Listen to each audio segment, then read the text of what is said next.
My name is Doris Hartwell. I am 67 years old, and for 32 years I was a registered nurse at Royal Victoria Regional Health Centre in Barrie, Ontario, the last 18 of those as charge nurse in the surgical recovery unit. I have held people's hands while they came back from anesthesia. I have called codes at 3 in the morning and talked family members through the worst days of their lives with enough steadiness that they thanked me afterward. I know how to stay calm when everything around me is not. The morning after my husband's funeral, my daughter-in-law stood in our garage, looked at Murray's chest. The one he built himself from white oak with hand-cut dovetail joints, 40 years of a carpenter's tools arranged inside it like a museum of his working life. And said, "That old box has to go, Doris. It's just taking up space." I did not argue. I had buried my husband 18 hours earlier. I did not have the words. But when her car pulled out of the driveway, I walked into that garage, put both arms around that chest, and held it. Welcome back to Bold Mom Stories, where women share the moments that tested everything they thought they knew. Drop a comment and subscribe if this is your first time here. Murray Hartwell grew up in Penetanguishene, 30 minutes north of Barrie on Georgian Bay. His father was a Finnish carpenter who built church pews and school gymnasium floors. Murray started sweeping sawdust at 14 and never really stopped. By the time I met him, at a hospital fundraising dinner where he had built and donated a walnut display cabinet that the auction committee could not stop talking about, he already had 8 years of his own business behind him. Hartwell Custom Woodwork. One man, one truck, a shop he rented behind a body repair garage on Ann Street. I was 31. I had just made charge nurse. He noticed and asked if I found the work rewarding. I told him the paperwork was not, but the rest was. He said carpentry was the same. We were married 14 months later. Murray built furniture the way some men write letters.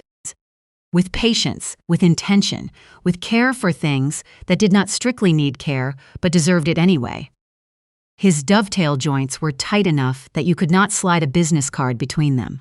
He believed a drawer should open smoothly for 50 years.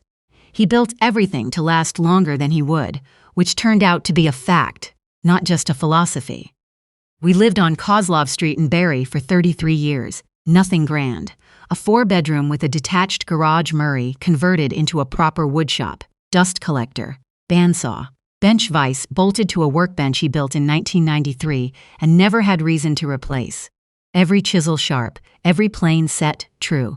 He organized that shop the way other people keep an altar, clean, purposeful, nothing wasted. Our son Scott was born when I was 29. Quiet kid, thoughtful when he was young, with a talent for computers he discovered in high school. He went to Georgian College for business technology, graduated, and spent several years bouncing between IT support roles that paid reasonably but never settled him. He was the kind of person who needed someone to tell him what to want. He met Melissa Garfield at a company networking event when he was 31. She worked in corporate communications for a property development firm in the city. Her family was from Oakville, the kind of Oakville address that carries a particular register in the voice, a way of looking around a room when you first walk into it and measuring it against somewhere better.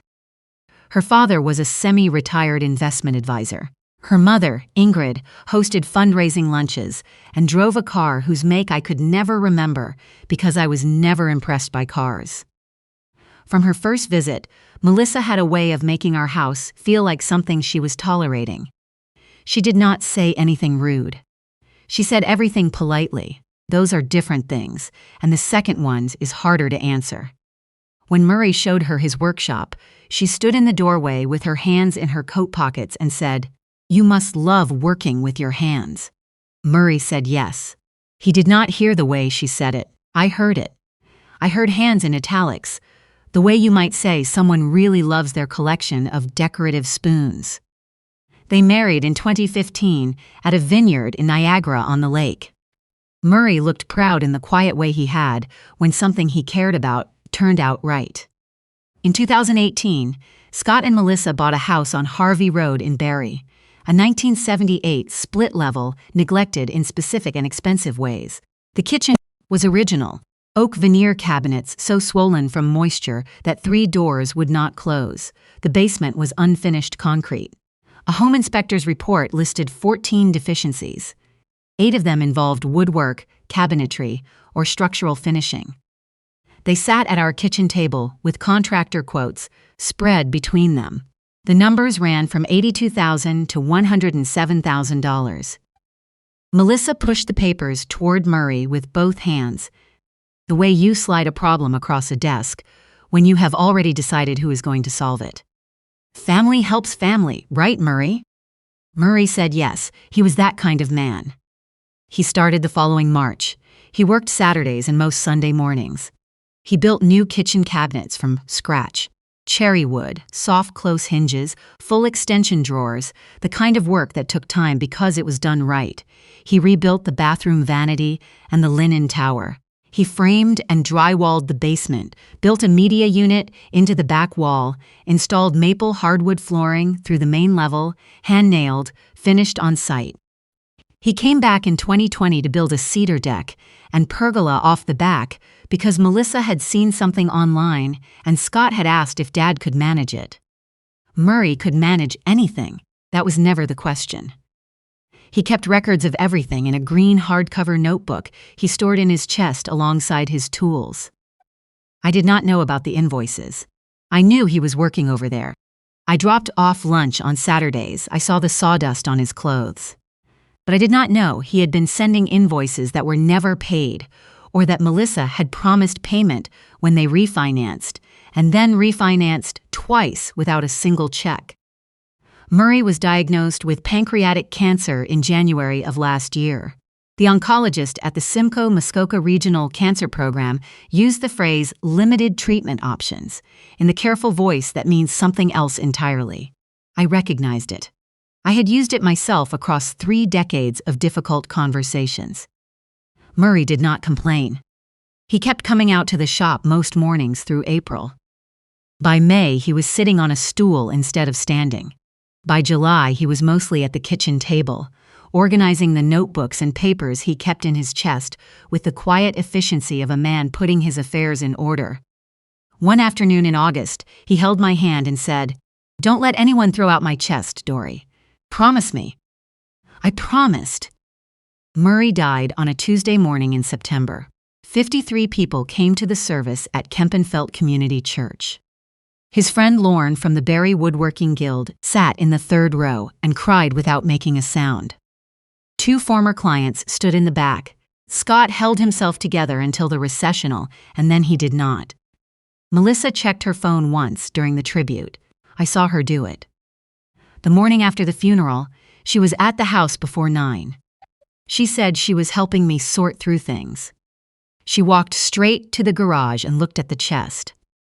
Murray's white oak chest with the brass hardware he had sourced from a supplier in Kingston. She said the words I already told you. I stood in the garage doorway and watched her drag it toward the end of the driveway. I did not argue. Murray had been in the ground for 18 hours.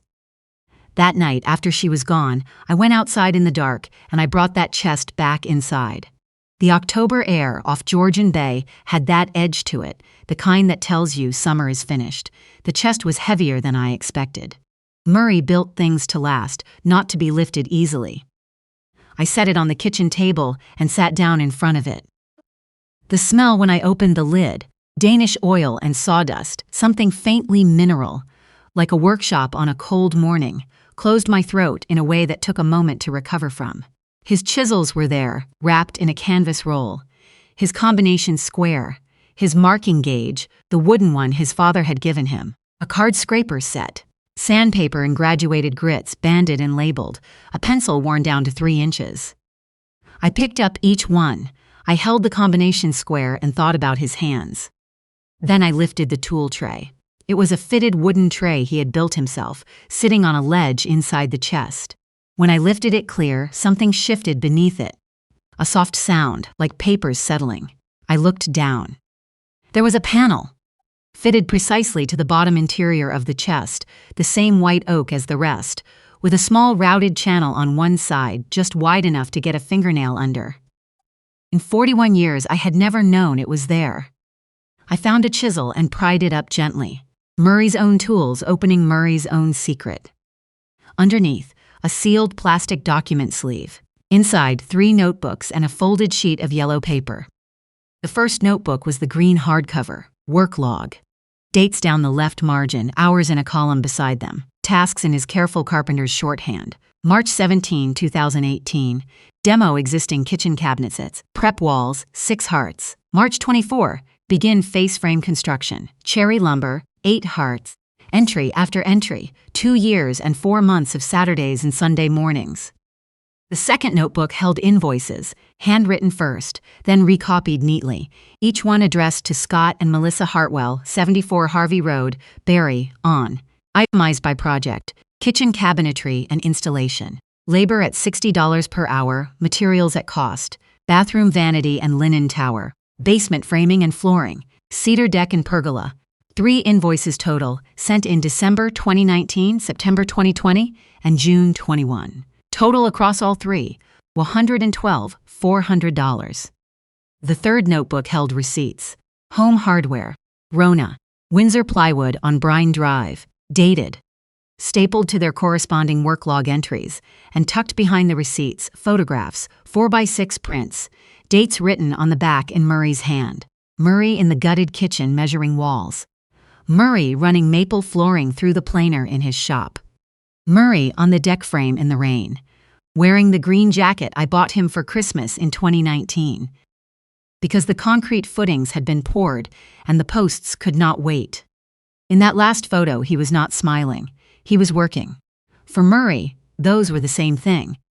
The folded sheet was a letter. Yellow legal pad, the kind he kept on the workbench. Dory. I kept records of every hour I put into Scott and Melissa's house. 2 years and 4 months of work, 2,340 hours, total labor and materials, $112,400. I sent 3 invoices. Melissa said they would pay when they refinanced. They refinanced in February 2020. They didn't pay. I didn't push it because I didn't want Scott in the middle. But I kept everything. Every board, every hour, every receipt. If something happens to me, take these records to Cynthia Kowalski at Kowalski Legal on Dunlop Street. She handles construction law. I asked her about this at a guild dinner last spring. She said I had grounds. I said I wasn't ready. She said, "Keep your records, Murray." So I did. I love you. Don't let anyone call what I built junk. Murray. I read it 4 times. Then I set it on the table and looked at the kitchen wall for a long time. My husband had been dead for 9 days. He was still looking after me. I reached into the chest and took out his pencil. The stub, 3 inches of cedar worn smooth. I put it in the pocket of my housecoat. I still carry it. 3 weeks after the funeral, Scott and Melissa arrived together with a brochure. Maple Ridge Retirement Residence on Essa Road, full color. A woman in a cardigan smiling at a crossword puzzle like it was the most she had hoped for. "You shouldn't be alone in this house, Doris," Melissa said. "It's a lot to manage. Murray always handled so much." I am 67 years old. I held a charge nursing position for 18 years. I managed a unit of 16 nurses, administered post-operative care under pressure, and passed my annual registration renewals without interruption. I do not need someone to suggest a crossword puzzle. I said I would think about it. 2 evenings later, Ingrid called. Her voice had the careful warmth of a woman who has already decided what should happen and is walking you gently toward it. "Doris, sweetheart, Murray would want you settled. Let the family help carry this." The house she meant was my house, paid off in 2011. The settled she meant was somewhere I was not. "I'll think about it," I said. I had already thought about it. The next morning, I drove to Kowalski Legal on Dunlop Street. Cynthia Kowalski was mid-50s, with reading glasses pushed up on her head and a desk covered in construction contract binders. I laid out everything in front of her. The work logs, the invoices, the receipts, the photographs, and Murray's letter. She read without speaking for 30 minutes. "Murray came to see me about 18 months ago," she said when she looked up. "I told him he had a strong claim." "Under what?" Under Ontario's Construction Act, anyone who supplies services or materials to improve privately owned land has a lien on that property. But Murray's last work was June 2021, and the window to preserve a construction lien is 60 days from last supply. We're well past that. She set down her glasses. That is not your only path, though. What Murray has documented here is a textbook case of unjust enrichment. Quantum Meruit, what one deserves. Scott and Melissa received $112,400 in skilled labor and materials. They made a clear promise to pay. They did not pay. Their property increased significantly in value as a direct result. An unjust enrichment claim in Ontario Superior Court is well grounded. And these records are better than most licensed contractors keep. What will it do to their house sale? I asked. Cynthia set her pen down. What house sale? While I was grieving, Melissa had listed 74 Harvey Road for $749,000. The listing on House Sigma featured photographs of the custom cherry kitchen, the maple hardwood floors, the cedar deck, and pergola. The description read, professionally crafted custom millwork and cabinetry throughout, hand-finished hardwood flooring, expansive cedar deck with custom pergola, premium quality at every detail. She had a conditional offer within 2 weeks. Scott and Melissa were under contract on a new build in Innisfil, $890,000, and planned to use the Harvey Road equity as their down payment. Closing was scheduled in 6 weeks. She had built her next house on Murray's unpaid Saturdays. She was selling his work as a marketing feature and had not used his name in a single line of that listing. Cynthia filed a certificate of pending litigation against the title of the Harvey Road property. It would appear on the title search and signal any buyer's lawyer that a live court dispute affected the property. Most lenders would not advance mortgage funds with a CPL on title. The sale would be stopped in its tracks. The registration fee was $45. I paid by debit card. 12 days later, Melissa's phone rang. I was not there, but Scott told me afterward. The call came from the conveyancing solicitor handling the transaction. A title search had returned a certificate of pending litigation, registered by Cynthia Kowalski on behalf of Doris Hartwell. The buyer's lender had paused the file. The closing could not proceed until the matter was resolved. Scott said. Melissa sat down on the kitchen floor. She called me 4 times that afternoon. I was picking up a shift at the hospital for a colleague who needed a week away. I had retired from full-time nursing but kept my registration current because 32 years does not simply switch off. I let her calls go to voicemail.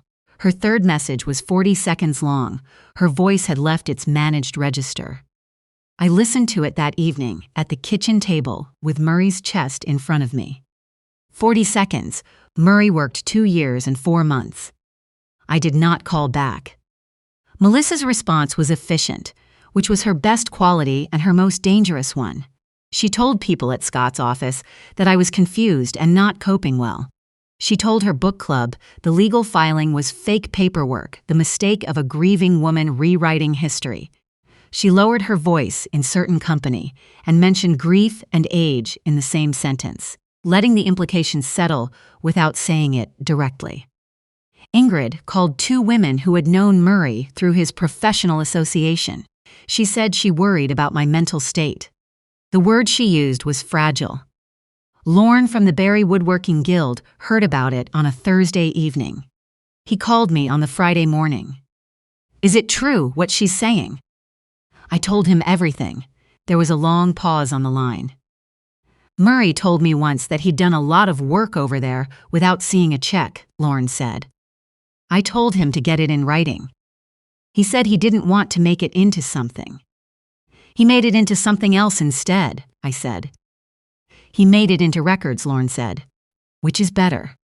Word moved through the guild, the way it moves through any community of people who work with their hands, steadily and without stopping. Several members independently contacted Murray's former clients. 3 of those clients said the same thing. Murray Hartwell had never once worked a free job without telling the client it was free. Not once. Not in 38 years. My former colleague Penny, who had worked beside me in the recovery unit for 19 years and had a memory like a court record, called and said she was coming with me wherever I needed to go. Scott came alone on a Wednesday afternoon. He knocked hard, and I opened the door to a face I recognized as my son, but with something raw underneath it. "Mom, what is this CPL? What are you doing?" I walked to the kitchen table. I opened the plastic sleeve and laid everything out: work logs, invoices, receipts, photographs, Murray's letter on top. "Sit down, Scott." He sat. I turned the work log to face him and read, March 17, 2018, demo kitchen, 6 hours. March 24, face frames, 8 hours. I turned pages, one Saturday after another, 2 years and 4 months. I showed him the photographs. Murray measuring the gutted kitchen walls. Murray running cherry lumber in his own shop across town to install it in someone else's house. Murray on the deck in the rain, because the posts could not wait. I read from the letter, every board, every hour, every receipt. Scott picked up the invoice copies. He held them for a long time. "She told me Dad offered to do it as a gift," he said quietly. "She said he'd be offended if we tried to pay. She said it was just what dads do." "Your father charged $60 an hour for 38 years, I said. "He never worked a free job in his life that he didn't tell someone was free." Scott stared at the table. "I didn't know about the invoices. She handled all the paperwork with the house." I believed him. Scott had faults. He deferred too easily. He let someone else steer. But he had loved his father. The confusion on his face was not performance. He left without promising anything. I did not expect promises. The Barrie Woodworking Guild held its quarterly open house on the second Saturday of November at the Barrie Public Library's Community Hall. A modest evening. Wood-turning demonstrations. A few items for sale, cups of Tim Hortons from the urn by the door. Melissa had heard I would be there. She arrived with Ingrid and Scott's cousin Dawson, choosing a public space because she believed, I think, that I would not make a scene in front of strangers. She had not considered which strangers would be in the room.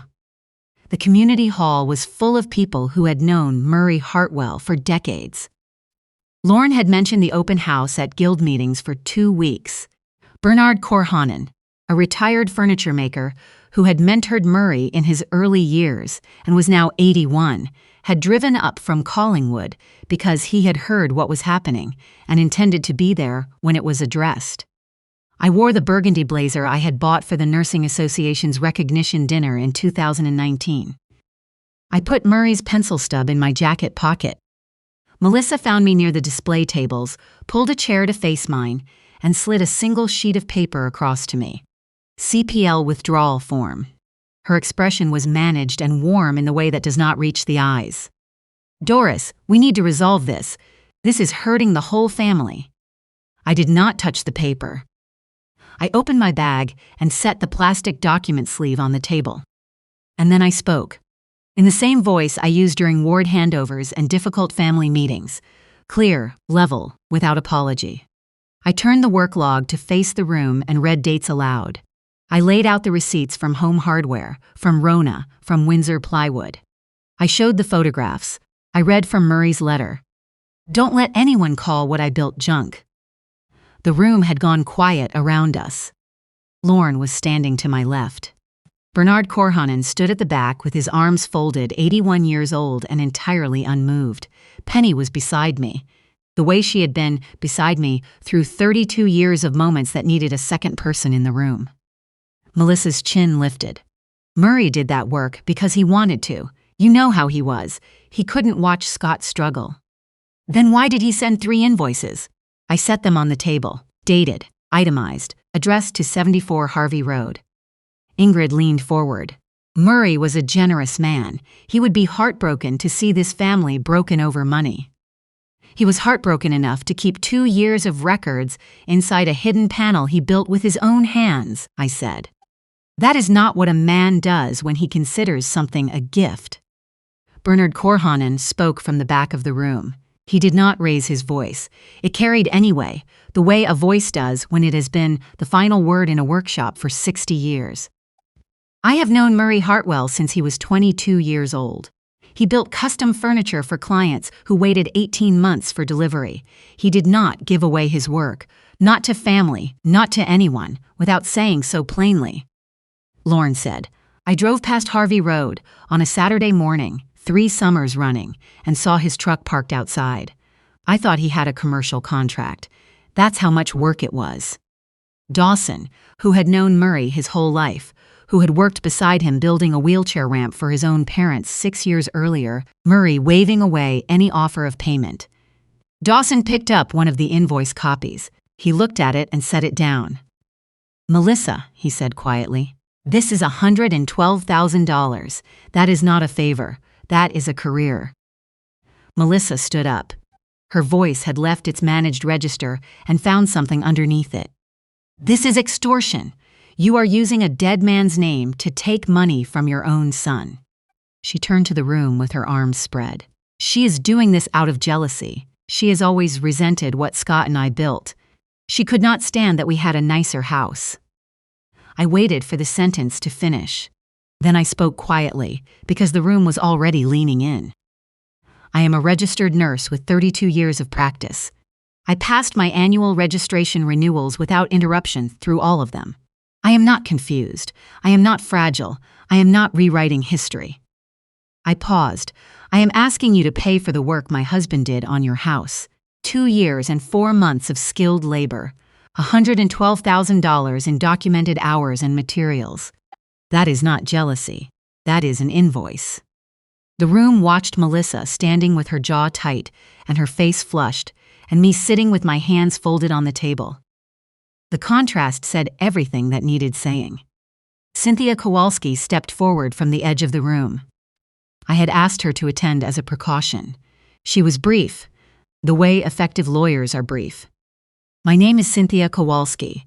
I represent Doris Hartwell in the matter of the unjust enrichment claim relating to the property at 74 Harvey Road, Barrie, Ontario. The supporting documentation, contemporaneous work logs, material receipts, invoices, and photographic evidence exceeds the evidentiary standard required for a successful claim in Ontario Superior Court. She looked at Melissa. Any attempt to coerce or intimidate Mrs.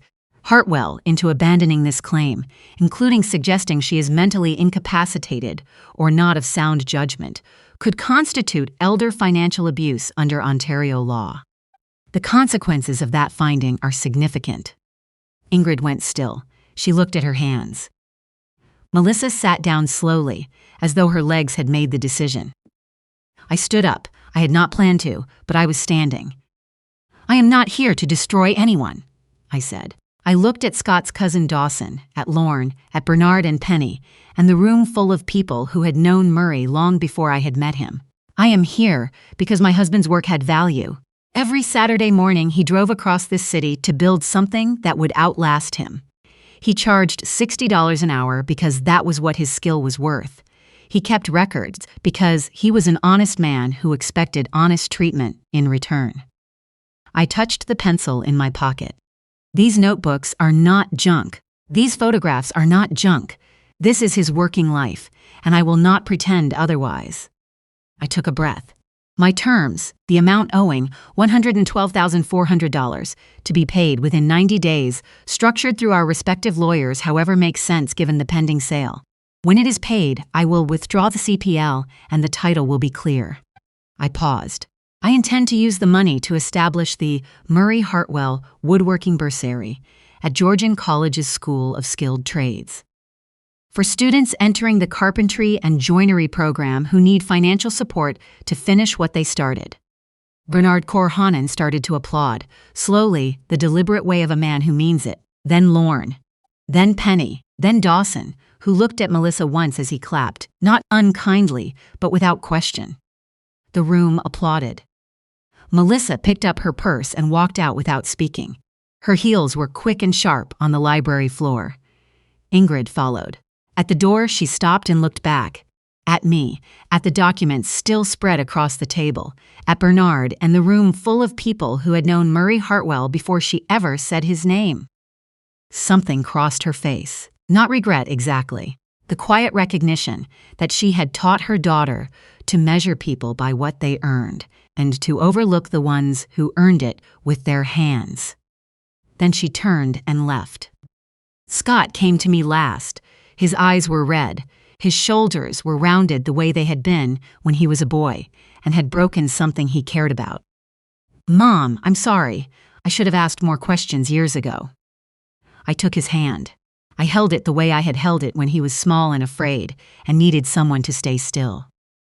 "Your father never stopped loving you," I said. "Neither have I. But I will not let his work be called nothing just to keep the peace."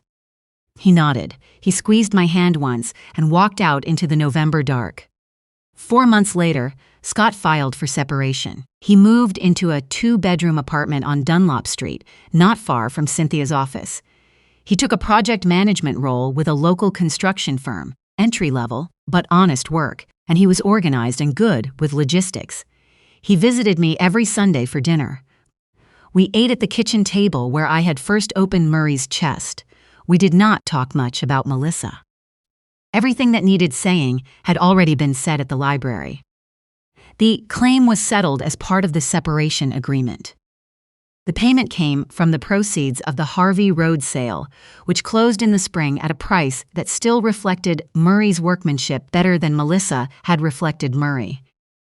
The Murray Hartwell Woodworking Bursary at Georgian College awarded its first grant the following autumn, $5,000, to a 20-year-old from Barrie named Evan Sato, who wanted to build furniture professionally and had the grades and the calluses to prove he meant it. At the ceremony in the college atrium, I stood at a podium with Murray's green hardcover notebook on the lectern beside me, and I kept my remarks short. Murray Hartwell was a master carpenter in Barrie, Ontario for 38 years. He believed that skilled work, done with care and honesty, deserves to be treated with care and respect. This bursary exists so that the next generation of tradespeople in this community knows their work matters. Not just to the people who live in the houses they build, but to all of us. Evan Seto walked up and shook my hand.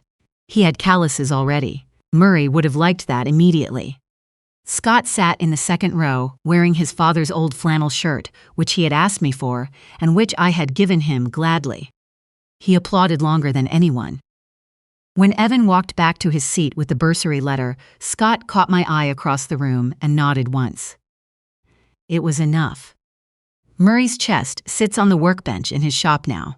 I leave the light on over the shop door every evening, the way I have since September of last year, just because. The hidden panel is empty. Cynthia has all the originals, everything settled and filed. But I open the chest sometimes, when I need to be in his space without him. I set my hand on the chisels in their canvas roll. I pick up the combination square. I run a finger along the marking gauge his father gave him 60 years ago. He built that chest to last. He built everything that way. That is the story I needed to tell you. A wooden chest with a hidden panel, and a man who kept records because he knew his work was worth keeping. If anyone has ever called what you do junk, if someone has taken what you built and sold it without using your name, I hope you find your own hidden panel. I hope someone kept the records, and I hope you know that the people who build things carefully and honestly, without asking to be thanked for it, are the reason the walls around you still stand. Thank you for being here. Drop a comment, hit subscribe, and I'll see you in the next one.